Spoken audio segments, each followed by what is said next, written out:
How are you there, young people of Zimbabwe? Let's talk about the future of our country. We are the future and we must hold the horn by the bulls. The liars and deceivers in Harare are at it on each other's throats, week in, week out, with the news story after story, whilst the looting goes on and on and on. Now, let's take the matter to a higher place, to a higher plane of understanding. Some somebody was playing for me a video, an old video of Job Sikala. In actual fact, I was listening it on a video by what's his name? Okay, it was on Zico Media, Zico's channel. Also, a young Zimbabwean reporting on the politics of Zimbabwe. I follow Zico and I listen to some of his analysis. So in this video, I think it's a recent post of Zico. I think it's a post from today. He features Job Sikala. And Job Sikala says something interesting. I do not know how old that video is. Probably maybe 4 or 5 years old or 6 years old. He speaks about Tsvangirai being very popular but never attained power. And he speaks about Robert Mugabe not being popular but attaining power. And then he says the Triple C, I think it was MTC then, but I'm sure it's the same thing. The Triple C, him and Chamisa and the others, they risk being popular but never getting into power. And he says we must think harder. Okay, here is the thinking harder.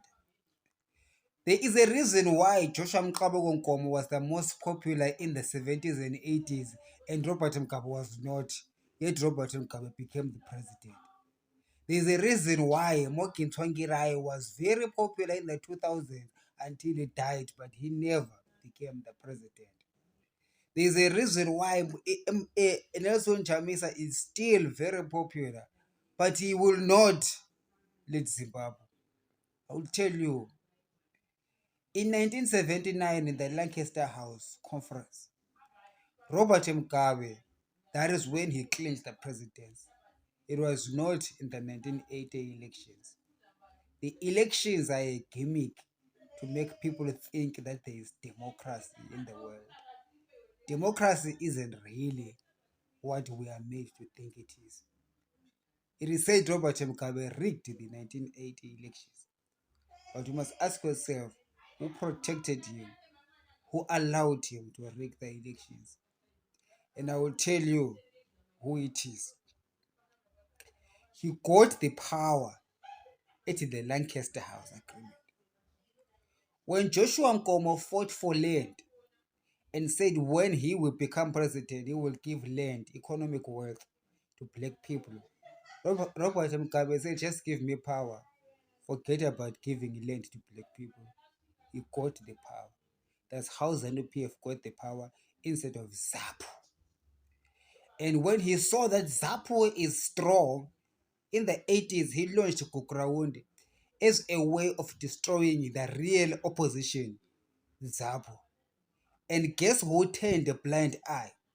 The people that had given him power in Lancaster House knew of the Gukurahundi, but however, turned a blind eye or indirectly aided him, which is for all intents and purposes the same as aiding Robert Mugabe.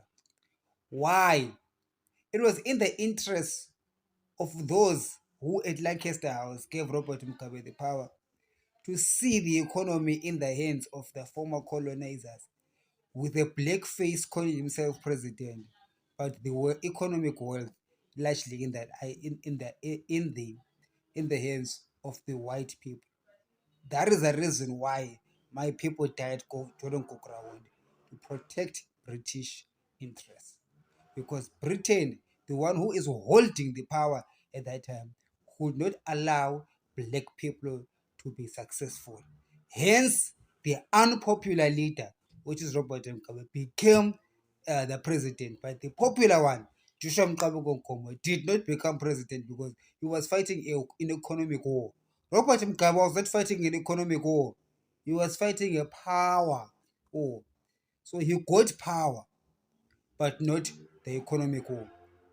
To show you that the economic war was in the mind of the British, but Robert Mugabe was in the mind of power.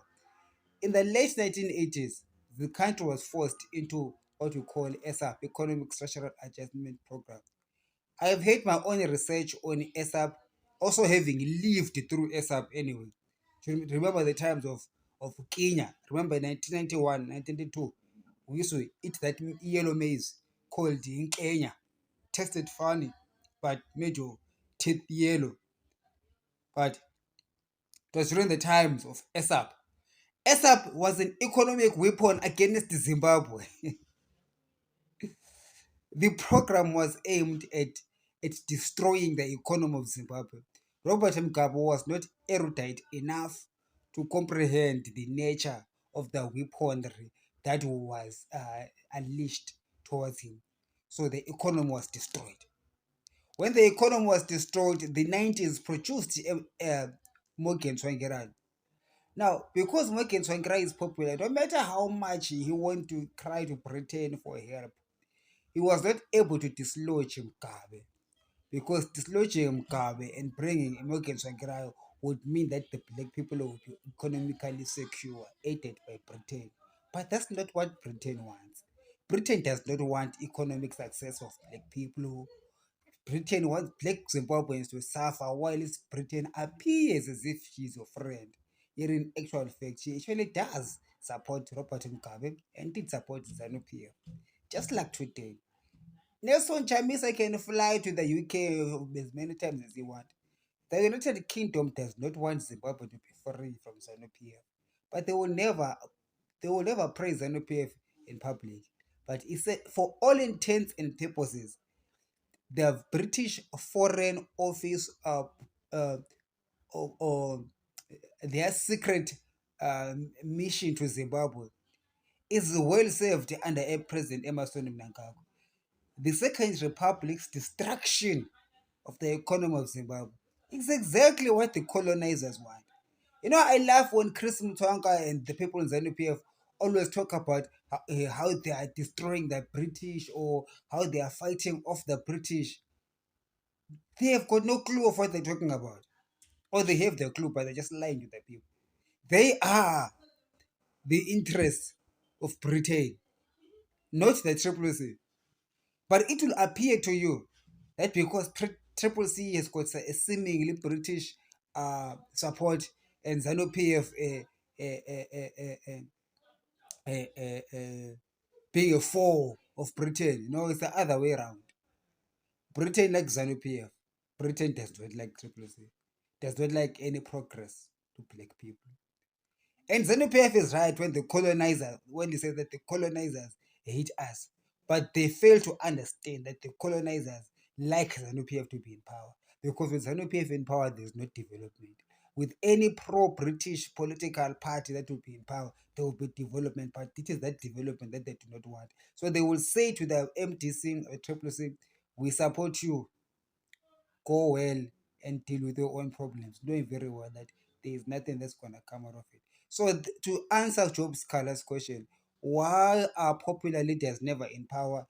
It's because popular leaders have not touched the hearts of the global superpowers.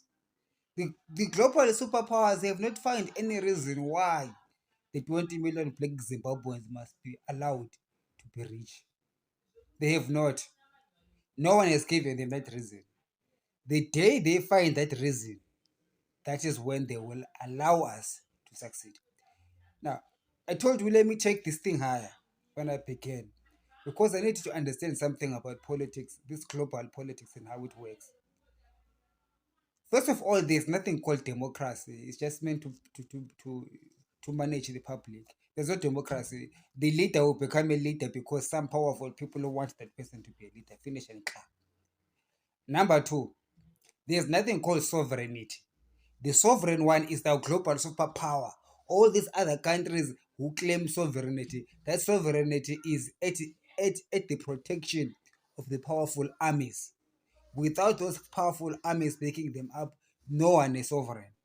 So the sovereignty also is a way of managing our expectations and just generally managing the whole global population.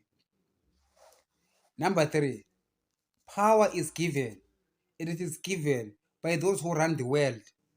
All right, not not you popular people, not zokuthi Chambisa anevanhu and therefore will take the country. No, all the people that support Nelson Chamisa have got absolutely no power. If they had power, Nelson Chamisa will be president. Yet Idim Nangagwa does not have people, yet he is president. Because power is not in the hands of the people. Power is in the hands of the ones that have got the what? The money. I will tell you how why I say the money. Because people, oh, first of all, Jesus said, you either serve God or money. Here's a verdict. Most people do not serve God, they serve money. Therefore, most people will always listen to the one who has got money, will be controlled by the one who has got money, not by God or the one who has got God. So, since people gravitate to the one who has got money, therefore, it is the one who has money who runs the world. There's someone who said, uh, give me control of a nation's currency, and I do not care who is the political leader. For the one who controls global money is the one who has got enough influence to change leaders in any country, no matter how big the country is. So the reason why those people are able to do this because most people gravitate towards money. If Zimbabweans, as other human beings, gravitate towards money or the people with money, then that one with money will always rule us. Itim Nangagwa has got a big most money in Zimbabwe. That is why he controls the whole political spectrum. He pays these boys from ZANU-PF to Triple C. He pays all of them. This song is Shabang, including the Chamisa himself. They are just in his on his payroll. So because they save money, he becomes powerful. And even if the people are rather saved God instead of money, they will not be controlled by the money. Itim Nangako and his friends will give a person money, the person will refuse the money and say, no, I want change. But that's not going to happen because the so-called change agents don't be fooled by people wearing yellow t-shirts saying change, change, change, change, change. The day Nangakwa comes and give them money, they will just turn around and just get the money. You know, Tinashe said it very, very well. You know, Tinashe of Ideal Zimbabwe is now an PF boy. He said something interesting when he was being interviewed by with, what's his name, Dara. What to call him? I forgot the other one of the guys who interview people. Tinashe says ZANU PF is lunch. Okay, it's blessing. He was interviewed by blessing. He says ZANU PF is lunch, meaning that he is in ZANU PF because he needs money. He needs to eat. So you do understand that the whole political system is controlled by money, and it is controlled by money because people fundamentally are controlled by money. People want money, people believe in money and not in God. Their God is money, not the not righteousness, not the kingdom of heaven and this righteousness. No, it's money. For that reason, it shall be the God of money that shall control them. And the God of money controls them through the ones who have the money. So the ones who have the money, those who keep the money, those who distribute the money, are the ones who choose leaders for you. Even ED is saving the interests of the ones who have got more money than him on a global scale. But if we Zimbabweans stop worshipping money and worshipping God, it does not matter what those global people with money will say or do, because we will just say no to their money and say yes to the Lord. And when we say yes to the Lord is able to do things through his power. By the way, we're talking about the Lord. Do you know who Jesus is? I'm talking about the guy who, when they wanted money to pay taxes, he just went to say, go and take money from the mouth of a fish. I'm talking about a guy who, when they were fishing the whole night, they were catching nothing. And then he says, no, cast your nets on this side. And they caught a whole lot of fish. I'm talking about the one guy that Simon Peter saw. When Simon Peter caught all of that fish, he left fishing and followed him. That's how valuable he is. Listen very carefully. Jesus Christ is more valuable than the most powerful man in the world, than the most powerful weapon in the world, and by the most richest people in the world. If they threaten us Zimbabweans with not giving us money, Jesus is able to vomit money. Jesus is able to vomit food. Jesus is able to do things that are supernatural. But he is waiting for those that are able to activate that supernatural factor in Zimbabwe politics. Those are people that God is going to choose. A few of them who understand that identity in the spirit. They will not be fooled by financially oiled interests, whether it's interest in Zimbabwe or interest in New York or interest in London, who, because of their great monies, they will try to uh, pursue their own interests via the gullible Zimbabweans. But these strong ones who are spiritually aligned to save the kingdom of heaven, not money, are the ones who will be able to take Zimbabwe forward.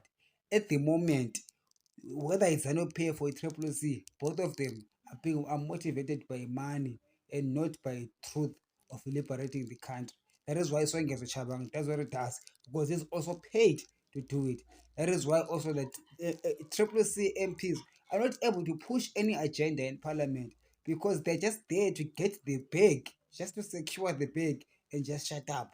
That is why even Nelson Chamisa cannot move forward, because he's afraid of losing the money or upsetting the people with money, not saving what the interest of God. He's afraid of losing money, because if he loses money, Jesus is not trusted.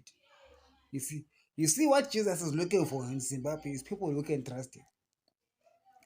And the people who can trust him are going to go through tests. They will lose money. They will lose some dignity. They will have some kind of, there will be some level of sacrifice. But there is a reward. Those who trust in him are the ones whom he's going to use to set Zimbabwe free. Just like the uh, prophet Gideon. Gideon did not need the 10,000 men who went with them to war. God selected only 300 out of the 10,000. So you see, I do not need a majority to lead us to a place of victory. We just need 300 men, just like Gideon. Those that are ready to serve, who have enlisted themselves to the Spirit of Jehovah.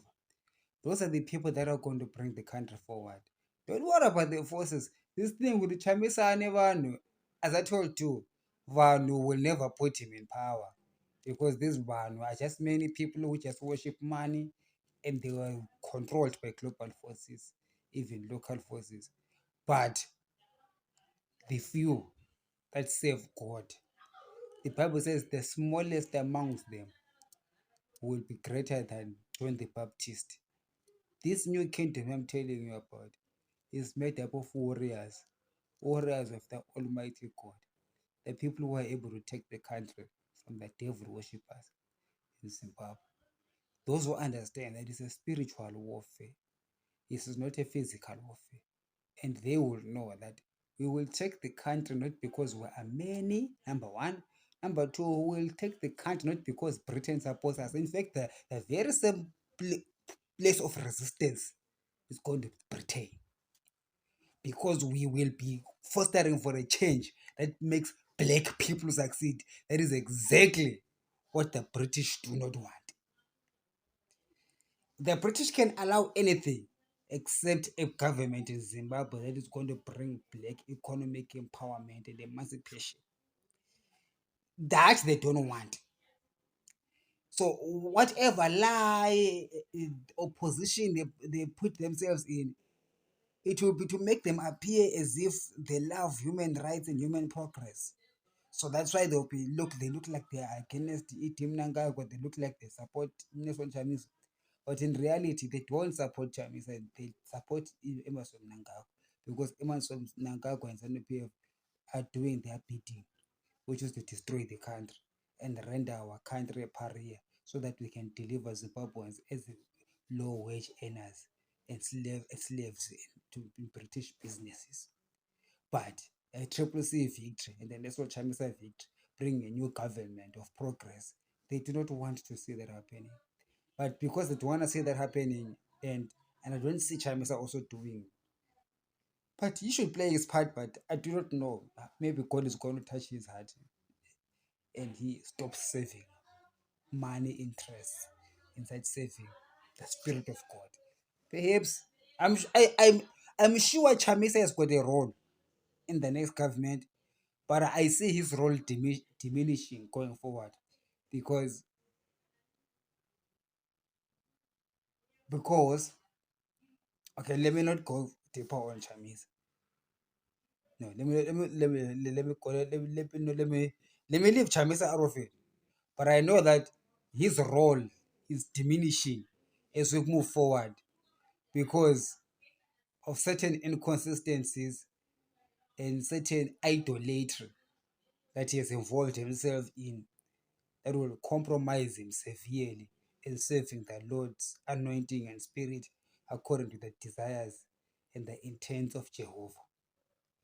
He can bring in a new Zimbabwe. God can breathe fire through him, but it won't be exactly the kind of fire that God had in store for you and I going forward. For ladies and gentlemen, this battle we're getting into, we are fighting global demons. I will repeat, we are fighting global demons. Chinyararai nezvezvanupewa. Vanhu vezanu, they are Zimbabweans. In the new government, we will be working nevanhu vezanu nevana vezanu, because they are Zimbabweans. These are not our enemies. I mean, even for me, Idim Nangagwa is not my enemy. He is just not aligned well at the moment. His alignment is wrong. He's off track. We need to remove him from power. He is not our enemy.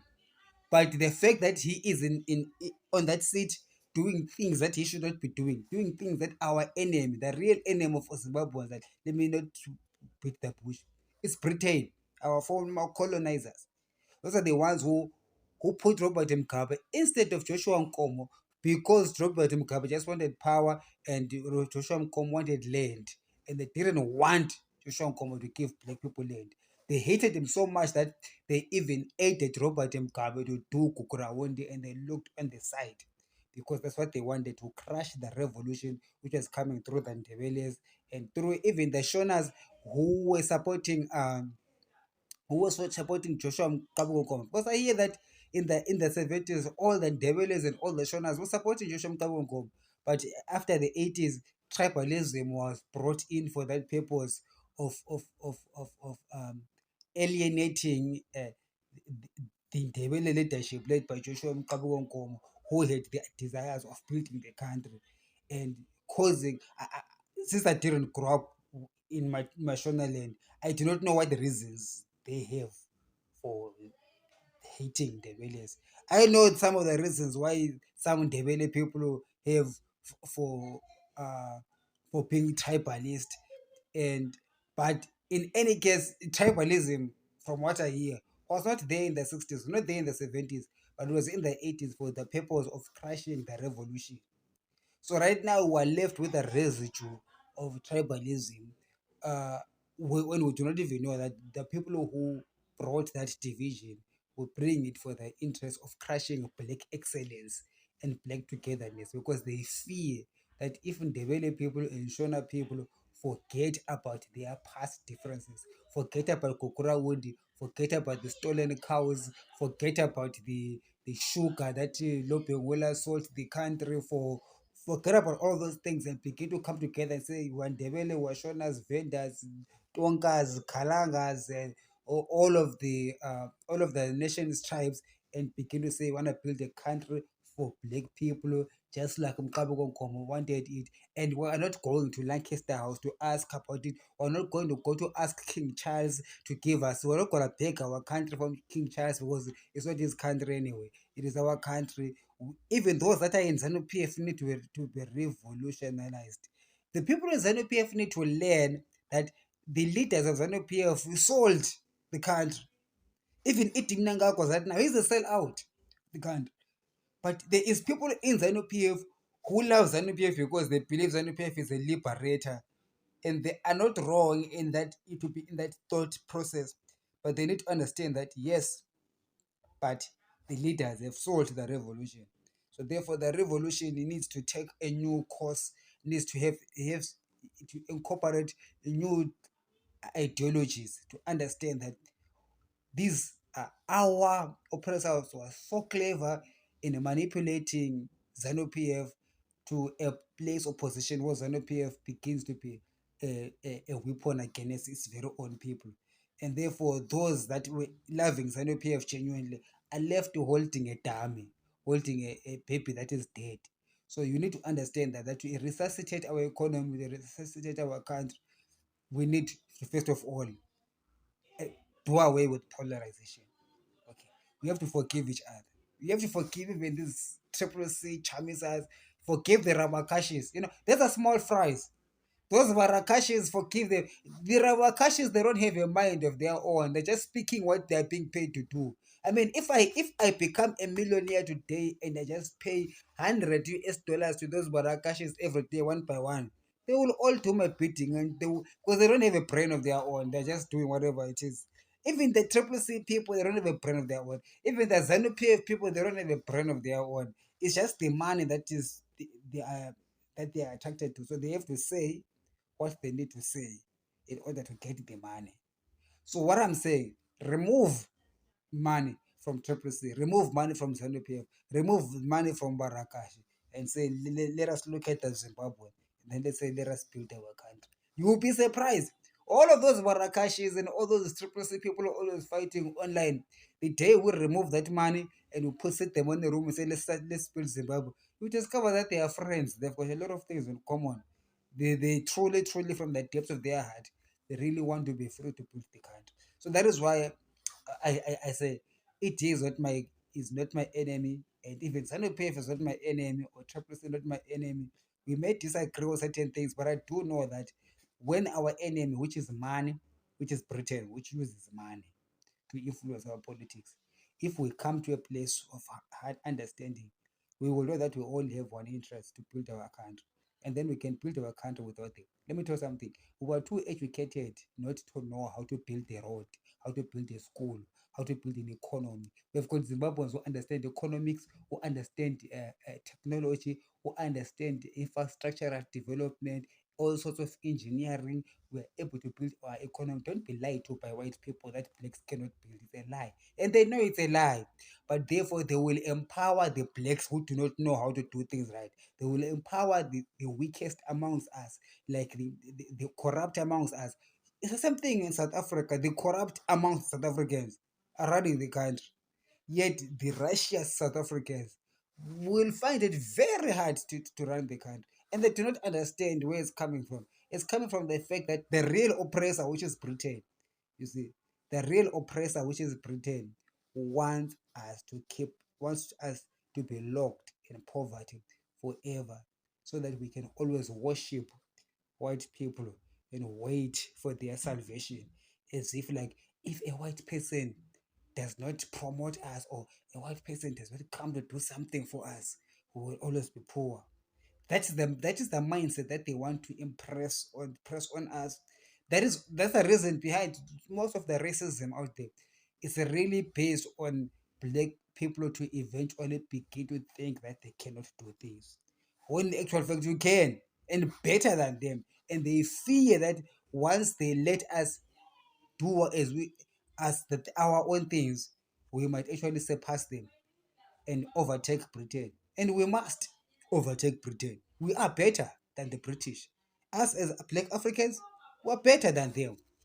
Okay, especially as Zimbabweans, we are the most educated country in Africa. We can build the country that Africa has never seen before better than Europe. We are better than Europeans. We just need to overcome our, our, our, our, our troubles, of which one of them is Edim Nangagwa's ideology.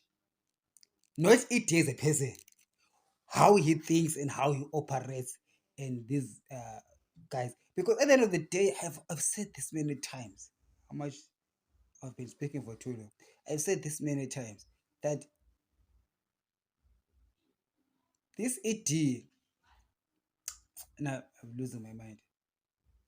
I've lost my thought process, what my line of thought. And I've always said about I've lost it. I wanted to say something important, but I've said it before. I'm sure you will remember, but now I forgot what I wanted to say about Idim Nangagwa and corruption and corrupt. Oh yeah, I've remembered that the guys in ZANU PF who steal the money, they will rep the country, but all that money, even though they believe is theirs, they can steal 5 billion, 10 billion, 100 billion. It's not in Zimbabwe, it's in Europe, saving the European economy, being borrowed by European business people, blessing the European economy, while it's at the same time starving our economy. And the day they want to punish ZANU PF, these international people, the day that they really want to punish ZANU PF, they're going to open these books. Don't trust these KPMGs, these Ernst and Young, and all of these global institutions. They might tell you that things is a secret, but a day is coming on a world war kind of scenario. They will open the books and show all the corruption of the NPF, confiscate that money, and then use it.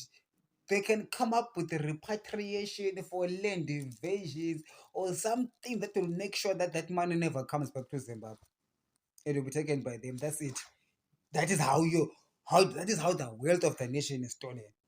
All the gold that Mnangagwa was taking and not sharing the money with anyone, keeping it somewhere for a rainy day. They just come after 30 years of working hard and stealing the money. They just come and confiscate it.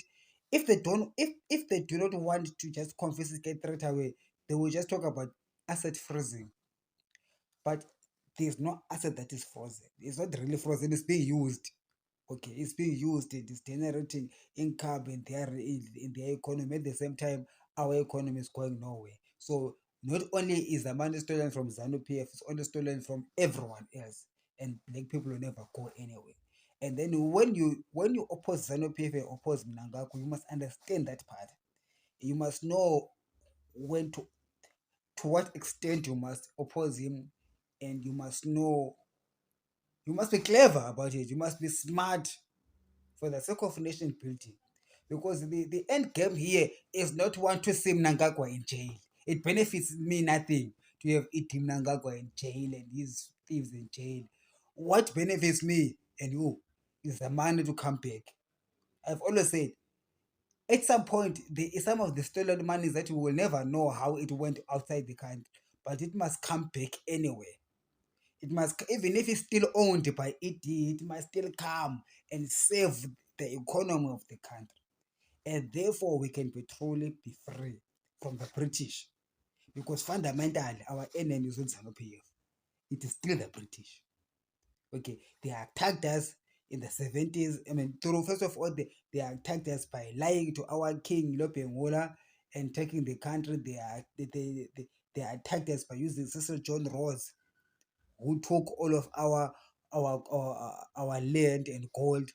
And when Joshua Mkabu fought for the land, they attacked us and put in the stooge, which is Robert Mkabu, who did not take the land. And then they attacked us with Kokora Wondi because they had to crush the true revolution of the people. They attacked us with ASAP so that our economy is crushed. And when the public arose through MDC, they attacked us by pretending that they are supporting MDC for MDC to win, but actually they're supporting MDC so that they look like angels. Britain is a wolf in sheep's clothing. They are not sheep, They are wolves. They've got no interest in building Zimbabwe. They just want to destroy us. That's the white interests, British white interests against Zimbabwe black interests. I do not see that changing. Whatever political move, whether it goes out of power, Triple C comes, I do not see that changing. There is like it's like oil and water. They will never want to see black Zimbabwe succeed. And us in our foolishness as black Zimbabweans, we will actually believe that Britain wants us to succeed. No, they don't. They don't. They don't even want to coexist with us as successful people. They want to coexist with us as long as we are low wage earners. That's it. They've got no agenda or anything in their mind of say, oh, let us help Zimbabwe. We are the former colonizers of Zimbabwe. Let us help them with with the trouble of it. No, they are happy. They want it to be way it is the way that's how they like it to be like. That's the British for you. Those Anglo Saxons. That's what they think of Zimbabweans. So do not think for any minute that those Anglo Saxons are like, oh God, how can we help those? No, they are not. They are not. They're actually trying to figure out if Emerson Nanga, if Chamisa becomes president, how can we use his presidency to keep Zimbabweans trapped in poverty, even if Triple C is the running the country. That's where they are. They are not thinking of blessing you as a Zimbabwean. They're thinking of cursing you. That is what the Anglo Saxons, yes, I said it. That's what the Anglo Saxons desire for black people, generally. That's who they are. That's their DNA. That's their nature. That's their tactic. Doesn't matter who is in power. Even if the ones in power die and the new ones come in, they will still do the same. Whether they are in Britain, in South Africa, or in Australia, everywhere they are, everywhere where they see a black man, they want to make sure that that black person is nothing, goes nowhere, is like is filth. But they can only use that black man as the lowest, cheapest labor they could get away with. And they are very, very afraid of people like me. That is why you see platforms like this, which is YouTube, controlled by them. They would never allow voices like me to become popular. Because if my channel becomes popular, Zimbabwe will be free. So that's why my channel is very much limited, severely monitored, and limited for that purpose, so that you as Zimbabweans never get to know of the truth and never get to be free. But they will accentuate voices that are spreading propaganda that will keep you guys confused and fighting each other instead of finding each other. Because the interest of the Anglo Saxons in Britain is to make sure that you are forever confused, discombobulated, and not knowing what the future holds for you. But God is not British, neither is he a white man, nor is Jesus Christ a blonde white man with long hair and pink lips. That is just a picture that they put in your mind. The Bible says that you are made in the image of God. Jesus looks like the guy speaking to you right now. Jesus looks like the guy looking at you when you look at the mirror. Jesus looks like you. You are made in the image of God. God is not a white man. Don't let them lie to you. They use those kind of psychological statements to to to fight off black, to destroy us mentally, to make us think that we are weak, we are good for nothing.